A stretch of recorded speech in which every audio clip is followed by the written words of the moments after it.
اور اس کا لقب امین اللہ اور اسیر اللہ فی الارض یعنی زمین پر اللہ کا قیدی ہو جاتا ہے، کیونکہ اس عمر تک پہنچ کر عموماً انسان کی قوت ختم ہو جاتی ہے، کسی چیز میں اس کے لیے لذت نہیں رہتی، ایک قیدی کی طرح زندگی گزارتا ہے، اور جب وہ ایک ارذل عمر تک پہنچتا ہے تو اس کے تمام وہ نیک عمل نامہ اعمال میں برابر لکھے جاتے ہیں جو اپنی صحت و قوت کے زمانے میں کیا کرتا تھا، لیکن اگر اس سے کوئی گناہ ہو جاتا ہے تو وہ لکھا نہیں جاتا۔ حضرت ابو بکر صدیق رضی اللہ تعالیٰ عنہ فرماتے ہیں کہ ایک مرتبہ ایک شخص نبی کریم صلی اللہ علیہ وآلہ وسلم کی خدمت میں حاضر ہوا اور کہنے لگا کہ اے اللہ کے رسول، ہم میں سے کون سا بندہ بہتر ہے؟ آپ صلی اللہ علیہ وآلہ وسلم نے فرمایا کہ جو بندہ بڑھاپے کو پہنچ گیا اور اس کی نیکیاں بہت زیادہ ہیں تو وہ سب سے بہتر ہے۔ اس نے پھر سے دریافت کیا کہ یا رسول اللہ صلی اللہ علیہ وآلہ وسلم، سب سے برا شخص کون ہے؟ تو آپ صلی اللہ علیہ وآلہ وسلم نے فرمایا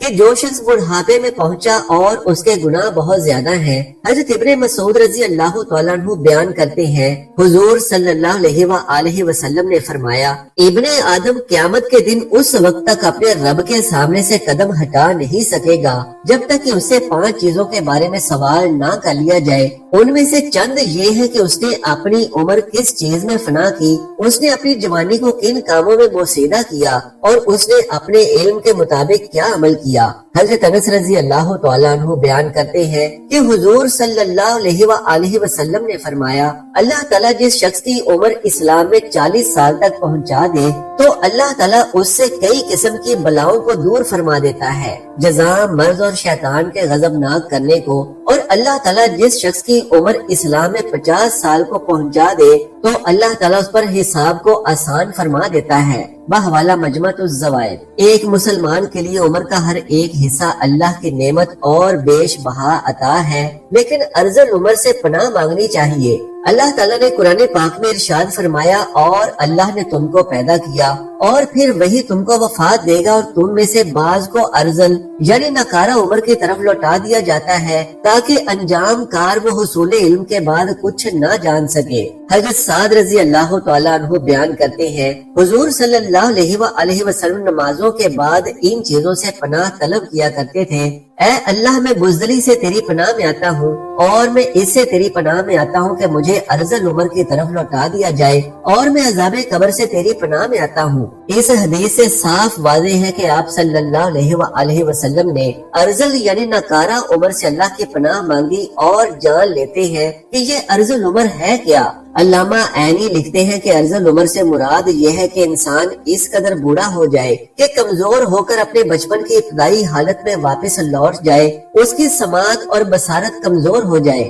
اس کی عقل کام نہ کرے اور سمجھ میں کوئی بات نہ آئے، وہ فرائض کو ادا نہ کرنے کے ساتھ ساتھ اپنے ذاتی کام بھی نہ کر سکے، اپنی پاکیزگی اور صفائی کا خیال نہ رکھ سکے، اور اپنے گھر والوں پر بوجھ ہو جائے اور وہ اس کی موت کی تمنا کرنے لگے۔ اگر اس شخص کا گھر بار نہ ہو اور وہ بالکل تنہا ہو تو اس سے بڑی اور کیا مصیبت ہوگی۔ اللہ تعالیٰ ایسی عمر سے ہم سب کو محفوظ فرمائے۔ یہ عام لوگوں کا حال ہے کہ 40 سال کی عمر کے بعد ان کا انحطاط شروع ہو جاتا ہے، ان کے اعصاب کمزور ہو جاتے ہیں، اور جن لوگوں پر اللہ کا خصوصی کرم ہوتا ہے جیسے علماء اور اولیاء اللہ، وہ 60 سال کے بعد بھی مضبوط اور توانا ہوتے ہیں اور ان کے حواس قائم رہتے ہیں۔ حضرت عطا نے حضرت ابن عباس رضی اللہ تعالیٰ عنہ سے روایت کیا ہے کہ سورہ نحل کی آیت میں ارذل عمر کا جو تذکرہ ہے مسلمانوں کے لیے نہیں ہے، کیونکہ مسلمان کی عمر جس قدر زیادہ ہوتی جاتی ہے اللہ سبحانہ و تعالیٰ کے نزدیک اس کی عزت اور کرامت بڑھتی جاتی ہے،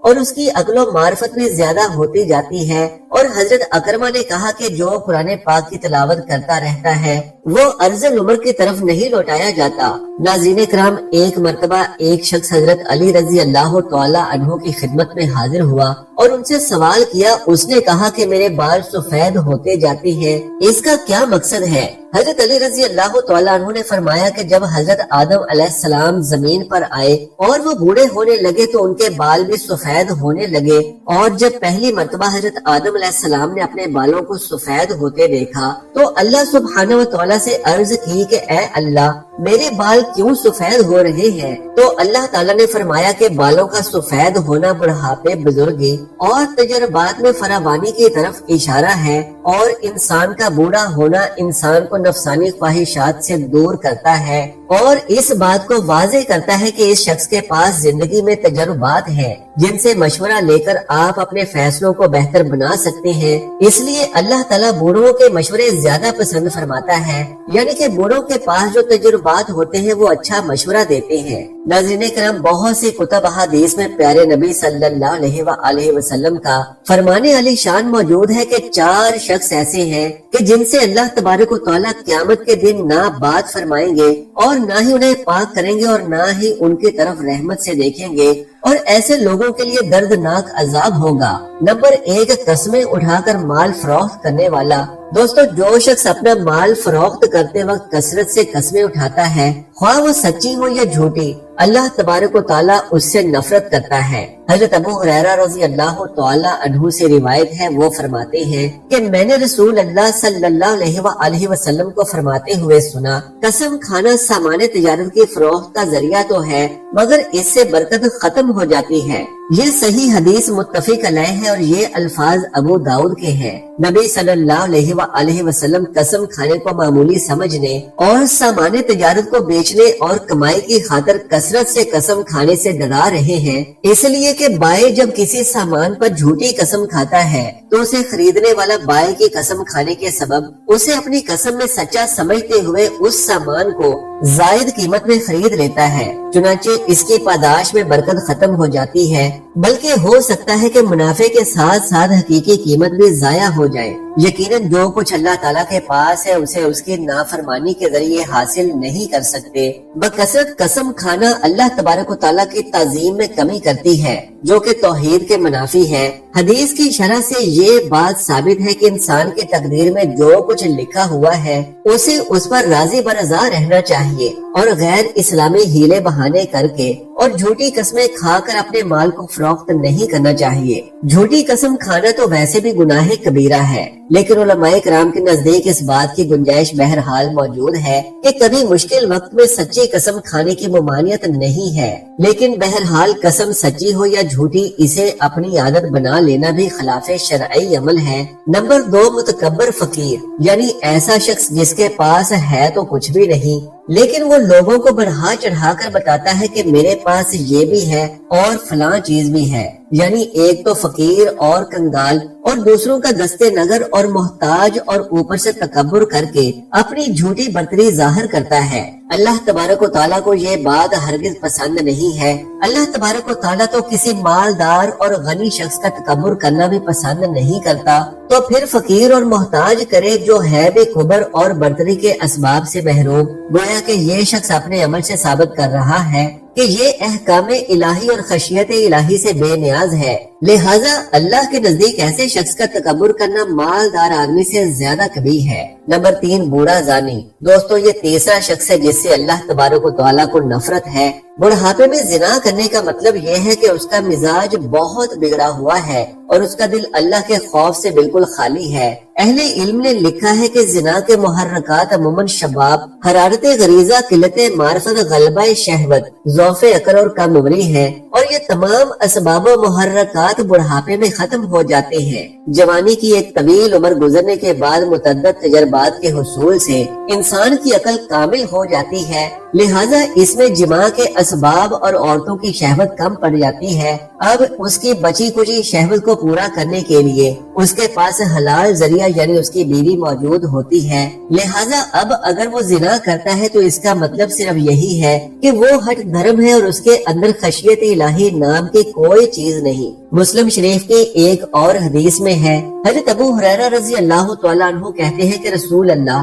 صلی اللہ علیہ وآلہ وسلم نے فرمایا 3 شخص ہیں جن سے اللہ تعالیٰ قیامت کے دن کلام نہیں کرے گا، یعنی یا تو رضا و خوشنودی کا کلام نہیں کرے گا یا مطلب کوئی کلام نہیں کرے گا اور نہ ان کی تعریف و ستائش کرے گا۔ اور ایک روایت میں یہ الفاظ بھی ہیں کہ اور نہ ان کی طرف دیکھے گا اور ان کے لیے دردناک عذاب ہوگا۔ ایک تو زناکار بڈھا، دوسرا جھوٹا بادشاہ اور تیسرا تکبر کرنے والا مفلس۔ نمبر 4 ظالم حکمران۔ پیارے دوستو، یہ چوتھا ایسا شخص ہے کہ جس سے اللہ تبارک و تعالیٰ کو نفرت ہے۔ اللہ پاک نے اسے حکومت دی اور زمین پر اختیارات دیے تاکہ یہ اللہ کے زمین پر اس کے بندوں کے درمیان عدل و انصاف کرے، مگر اس کا معاملہ برعکس رہا۔ اس نے اپنے اختیارات کا ناجائز فائدہ اٹھایا اور اللہ کے بندوں پر ظلم و ستم ڈھائے۔ اپنی حکومت کے نشے میں اس قدر غرق ہوا کہ منع میں حقیقی بادشاہوں کے بادشاہ یعنی اللہ تبارک و تعالیٰ کو ہی بھلا ڈالا،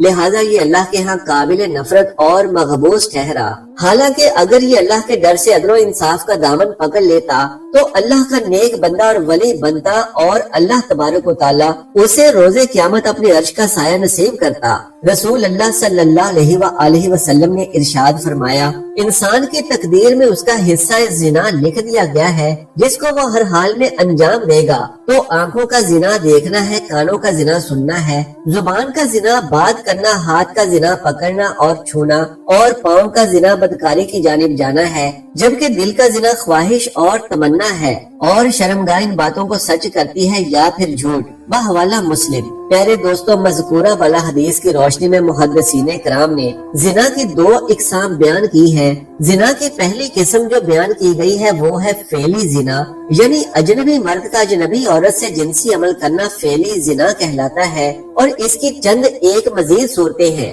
یعنی شادی شدہ اور غیر شادی شدہ کا زنا، اپنے محارم سے زنا، اجنبیہ سے زنا، بوڑھے آدمی کا زنا، زنا بالجبر یعنی زبردستی کا زنا۔ لہٰذا ان صورتوں میں زنا کرنے والا شخص مرد و عورت اگر شادی شدہ ہو تو اپنے اقرار یا گواہان شرعی کے ثبوت سے زنا ثابت ہونے پر رجم کیا جائے گا، اور اگر غیر شادی شدہ ہو تو 100 کوڑے لگائے جائیں گے۔ زنا کی دوسری قسم ہے مجازی زنا، اور جان لیجئے کہ یہ فعلاً یعنی عملاً تو زنا نہیں ہے، لیکن زنا فعلی کی ابتدائی سیڑھی ہے، اور علماء کرام زنا مجازی کی 5 اقسام بیان کرتے ہیں۔ ان میں سے پہلی قسم زنا العین ہے، اور اس کا مطلب ہے کہ نامحرم مرد کا نامحرم عورت کی جانب شہوت کی نظر سے دیکھنا، اور نامحرم عورت کا نامحرم مرد کی جانب شہوت کی نظر سے دیکھنا۔ اس کو آنکھوں کا زنا بھی کہا جاتا ہے۔ زنا مجازی کی دوسری قسم زنا الاذن والسماع ہے، یعنی نامحرم مرد کا نامحرم عورت کی بات شہوت سے سننا اور نامحرم عورت کا نامحرم مرد کی بات شہوت سے سننا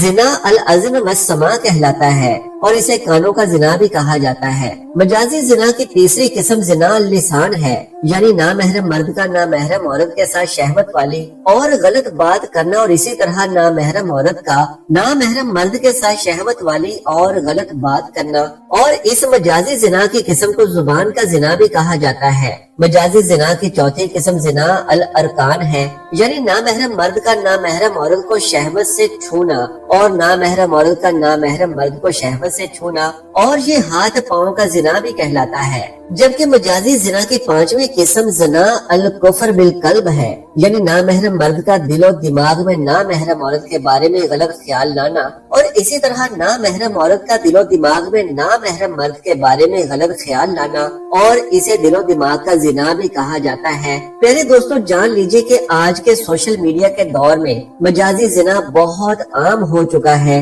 جس سے بچنے کی ضرورت ہے۔ یاد رہے کہ مجازی زنا کی صورت میں انسان گناہ گار ہوتا ہے، اور اس گناہ کا کفارہ صرف توبہ و استغفار ہے۔ اللہ تبارک و تعالیٰ سے دعا ہے کہ ایسے تمام گناہوں سے محفوظ فرمائے جو اللہ تبارک و تعالیٰ کی ناراضگی اور غضب کا سبب ہے، اور نیکی کی بات کو سننے سمجھنے اور اس پر عمل کرنے کی طاقت و توفیق مرحمت فرمائے۔ آمین یا رب العالمین۔ درخواست ہے کہ نیچے کومنٹ باکس میں اللہ کا ایک خوبصورت نام ضرور تحریر فرما دیں۔ جزاک اللہ خیرن کثیرہ۔ اللہ ہم سب کا حامی و ناصر